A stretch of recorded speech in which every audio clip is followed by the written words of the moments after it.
Hi guys, me again.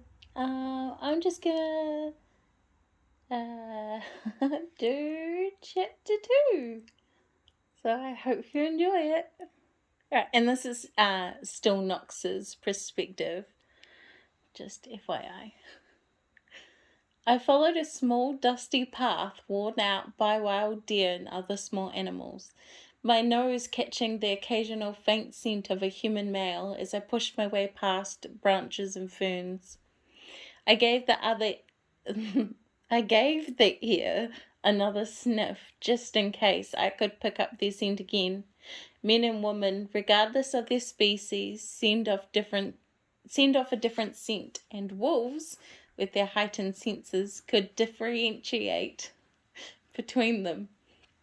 Men tended to smell smokier, while women generally possessed a sweeter fragrance. As I continued tracking, my nose picked up on other smells, and I had to remain focused. I also caught a few duster bunnies, which caused me to sneeze repeatedly and whine. I chuckled as Midnight grumbled, reminding him that it was all part of the hunt and that he was scaring the wildlife. Oh. My ears twitched every so often, tuning out the bird song and scuffling sounds of the typical forest animals around me as I strained to hear for human footfalls or breathing. Anything to give away the intruder. I didn't hear anything though, so I continued until I made my way to the halfway point between Alexia's cabin and the blood blood moon pack house. The pack house was huge and contained most of our unmated members and all the unmated beta warriors, so it needed to be large. We weren't the smallest of species. We weren't the smallest of species. Personally, I'd congratulate anyone for having the balls to enter a house filled with single, mostly male, wolves, all spoiling for a fight. I let out a confused snort after the faint human scent suddenly stopped. This didn't make any sense. Snuffling around, I could pick up the scent leading away from the pack's main settlement. Did this mean the intruder was hiding out somewhere here? But how was he dodging me? Ah, if only you knew. Humans couldn't mask their scent unless they were working with a banduri or were possessed. But we would know if there was a demon on our lands. Queen Anise had warded the pack grounds and Alexia's cottage against demon magic.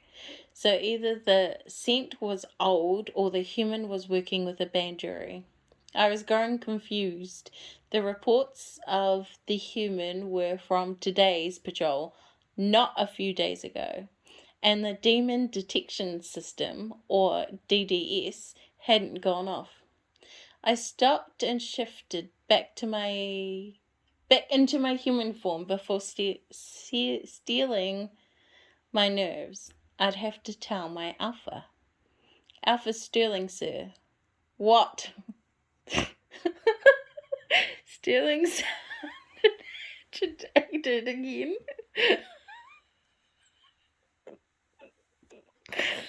Oh, I didn't mean to snort. I sighed inwardly. Well, sir, I followed the scent trail of the human. It appears to be a male, as there is a mixture of muskiness and salt in the air, but it is extremely faint. There were no other smells there as well. There was also another smell there as well, but I don't know what it is. I've never smelt it before. It's also just disappeared. Smells a bit ashy? I was met with silence through our mind link.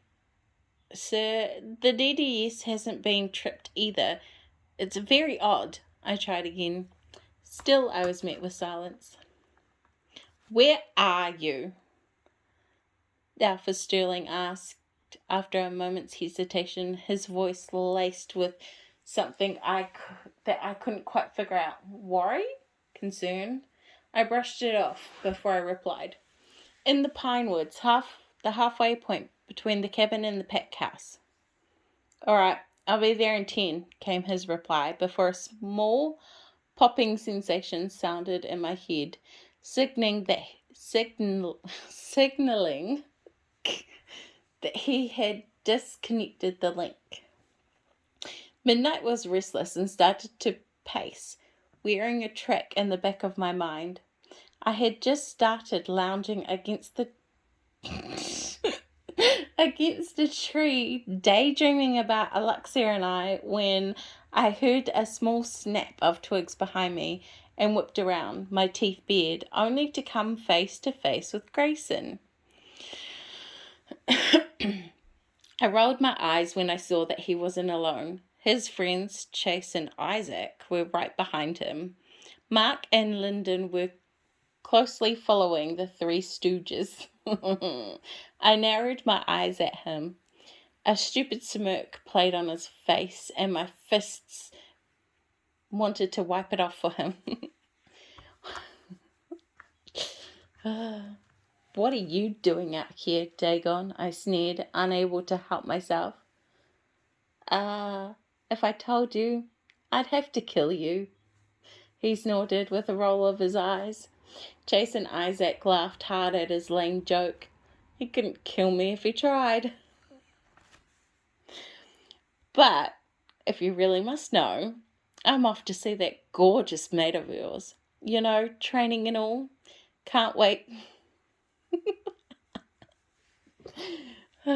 Can't wait to feel her tight ass under my hands. You should really try that, you know. Might help with your blue ball problem. He let out a laugh as he pretended to squeeze an ass or a pair of breasts in midair. I growled in rage. Holy shit, I'm immature. Why the hell does everyone keep bringing that up? I asked Midnight. Maybe because it's true and you know it, he snickered. My hands tightened into a fist at my sides. Swear to God, I was just about to knock his head off. Midnight.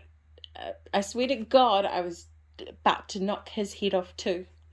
Midnight continued to chuff in the back of my mind. If you touch her, I'll fucking kill you, I said through gritted teeth. Grayson's answering smirk almost set me off, but before I could take one step towards him, Alpha Sterling's massive wolf stepped out from behind a tree.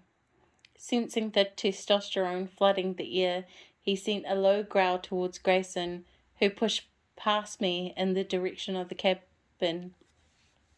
You'd have to get to me first, he chuckled softly as he passed, so only I could hear. Then he was gone, along with Chase and Isaac.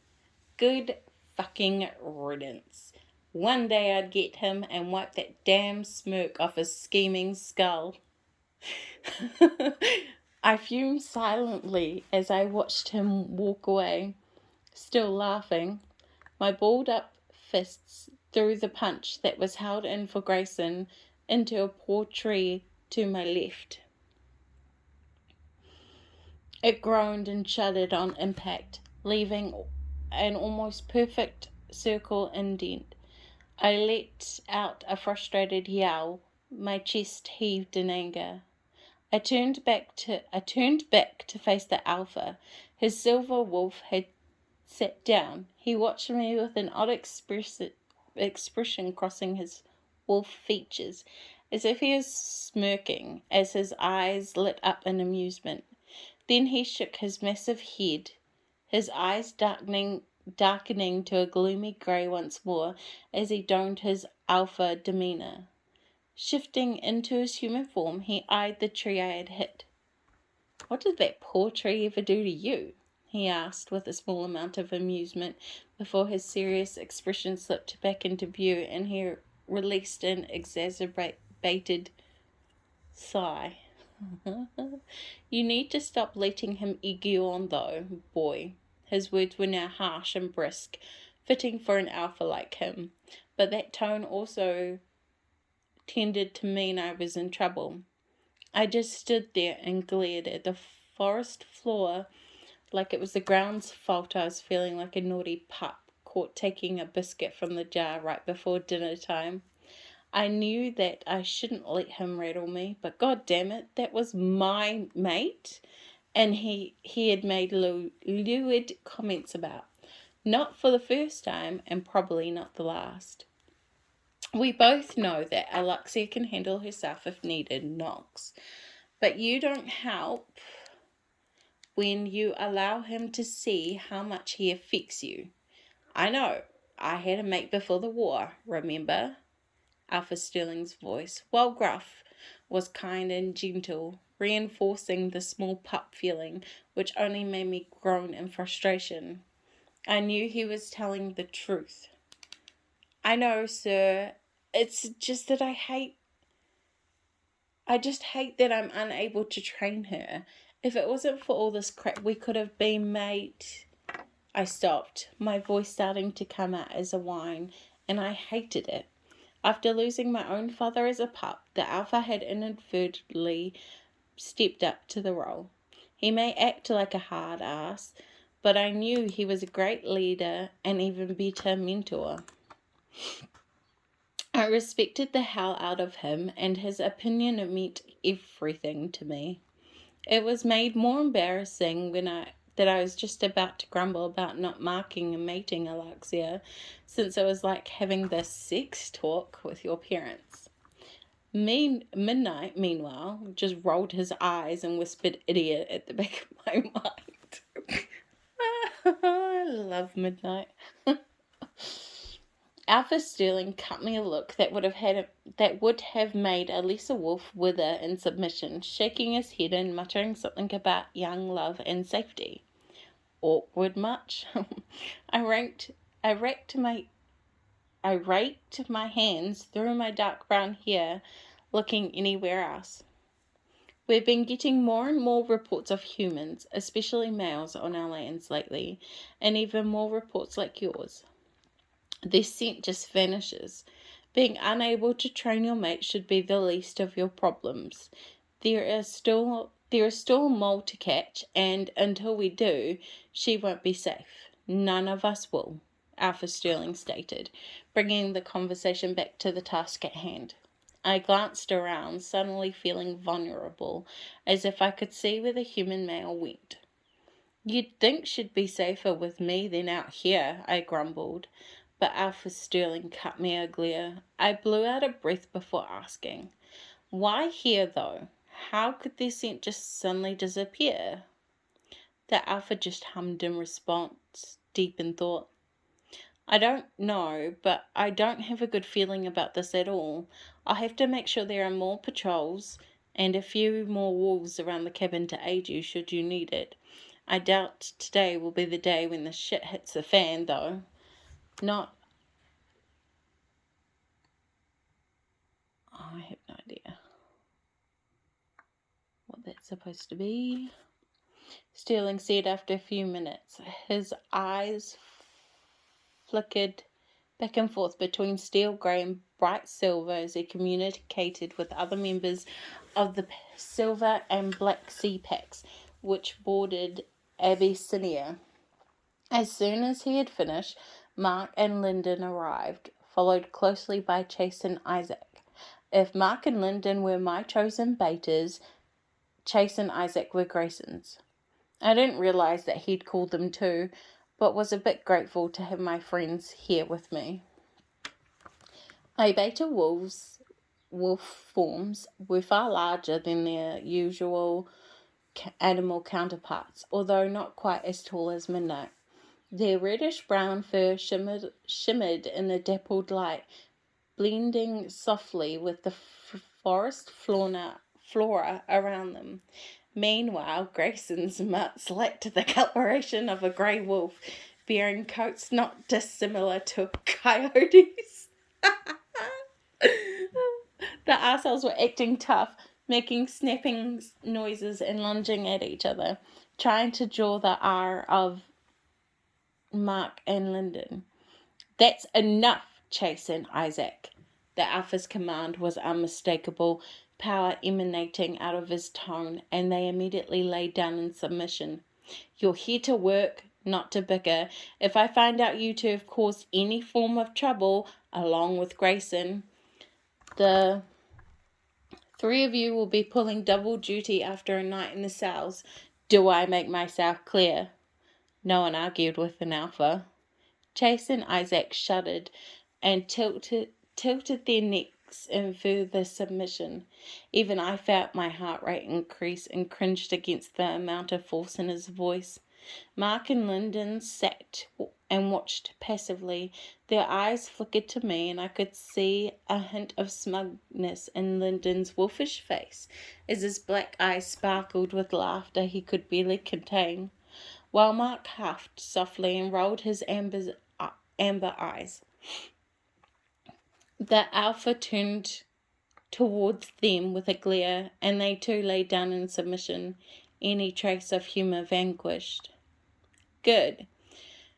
Now, I need to collect the reports from the other warriors. Knox, you need to get back to the cabin. You can inform me of Alexia's progress later. Mark and Lyndon will also be there.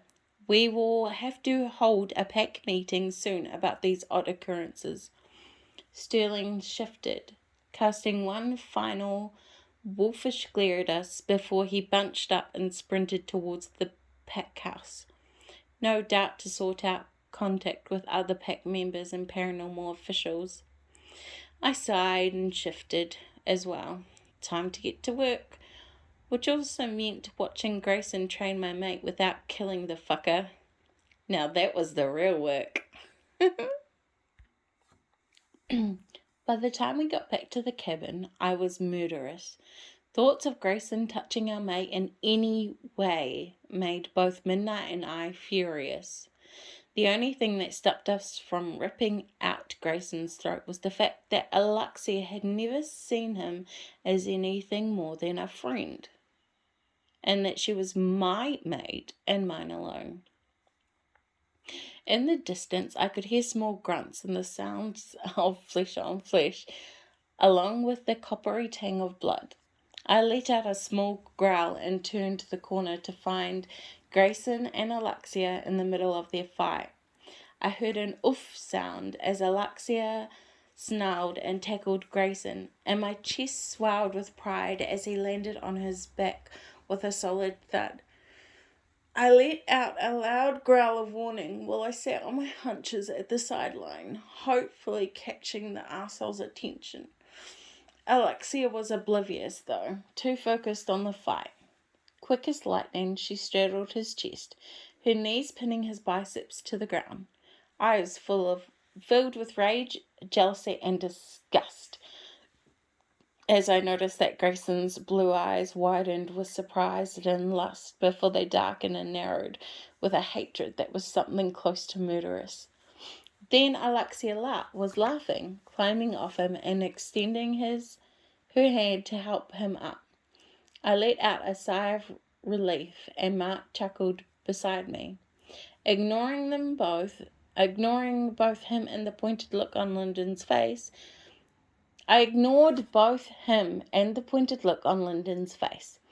Grayson's face held a look of awe when she laughed again, trying to pull his sorry ass up. It made me very uncomfortable, and I began to pace, just so I wouldn't be tempted to rip his face off. "Knock it the fuck off, Knox, and sit still," my wolf snapped at me, causing to pause mid-step. Midnight had been unusually agitated since our unsuccessful tracking mission.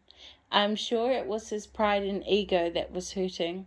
He scoffed at me before turning our attention back to the fight. I noticed that Chase and Isaac had already shifted back to their human form and made their way up to the other side of the field, closer to the tree line, to watch the fight with hunger and anticipation. It was a little odd, but these fools were nothing but brawns and no brains. God help whoever their mates were, although having a mate tended to mellow you out somewhat. Maybe it's what they needed. Even having a mate will not help those morons. They're never going to be saved, Midnight chuffed in my head. No wonder they'd never move up the ranks. At least not any time soon, I replied, shaking my head. I turned to look back at Mark and Lyndon standing in the human form behind me. They were watching me closely, no doubt ready to grab me if I lunged for Grayson's neck. Not that they could hold me down if I did. Midnight was too powerful. The only one who could kick my ass in a fair fight was the Alpha. And as much as it pissed me off, Grayson and I would be an interesting duel. I returned my attention to the fight. Alexia and Grayson, who hadn't shifted into his wolf form, stood apart. Alexia had her knees bent and her torso slightly forward, with an iron short sword in one hand and her other hand covered in flames. Her eyes had turned to a stormy green as she channeled her magic. I'd almost forgotten that she was half Banduri and half vampire, not a wolf. She fought with a primal instinct just as savage as any one of us, and just as well without her magic, even if she was almost as powerful as her great-great-grandmother, one of the 4 elders. Grayson stood there, with his feet slightly apart, almost looking bored. "Go and get that half-breed bitch, Grayson," Chase yelled from the side of the field. The strain caused his face to turn red. "What the fuck did he just call our mate?" Midnight snarled, growling loudly. Chase shot us a smirk, but submitted, bowing his head to Grayson, who had turned his head towards him, growling angrily at the same time I did. I was about to mind link the Alpha when Alexia took his distraction with Chase as a sign to attack. I held my breath as she lashed out her hand of fire at the same time while bringing the sword down in an arc, making Grayson flinch as the fire scorched his face and caught him unaware. He swore, and with one last murderous glare at Chase, he refocused and shifted his body weight to the balls of his feet. Balls of his toes. Oh, God. His torso slightly forward. He pulled his right arm back, aiming a punch at Alexia's stomach. She dodged the blow and danced to the other side of the makeshift ring. Alexia grinned at Grayson, and he grinned back. "That was good, sweetheart, but we both know you can do better. I won't stop until you're on top of me." Grayson caught my eye and smirked. I bared my teeth as a ripple of irritation formed at his suggestion, and I tried to wrestle control from Midnight before he made me rip Grayson's throat out. Not that he didn't have it coming, but the Alpha wouldn't be very happy with us if we murdered his nephew. "Let me rip his throat out," a thrumming growl was coming from us, as Midnight kept trying to fight me for control of our wolf. I held steadfast, not giving him an inch, in case he hurt Alexia in his fit of rage. "I would never hurt our mate, you fucking idiot. He is going to hurt her badly. I know he is. I can sense it." "Calm down," I yelled at him. "He is trying to get a rise out of us. Remember what Alpha Sterling told us?" "He wants to hurt her, Knox. I can feel it," he repeated in a monotone. "No, he doesn't. Calm down before we make a scene, please," I pleaded with my wolf.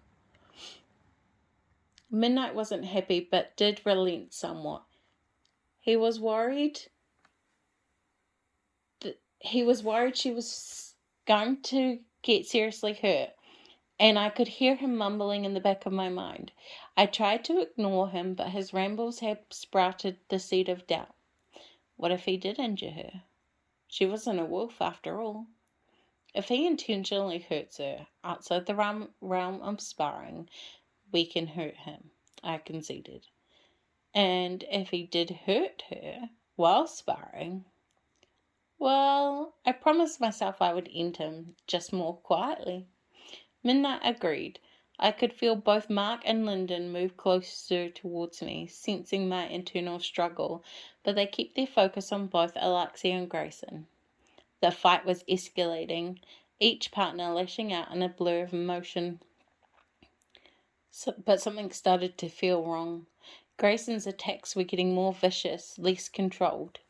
In a blink, Grayson snarled in Alexia's face, causing her to flinch in surprise and stumble back a step. It was like someone had flipped a switch inside of him as Grayson used her backwards momentum to launch a series of hard hits and kicks. I heard a sickening crack and her scream rang out over the field, loud enough to make a flock of birds take flight from the treetops. I launched to my paws, hackles raised, my head low as a continuous low growl emitted from me. Mark placed a hand on my shoulder. Just wait, it could be a new tactic he's trying out on her. Over and over again, Grayson punched and kicked Alexia, but try as she might, she couldn't dodge all of his attacks with one arm wrapped around her ribs.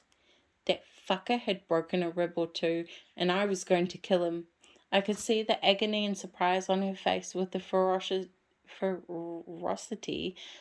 that he attacked with. Even I was surprised. He never attacked her like this before.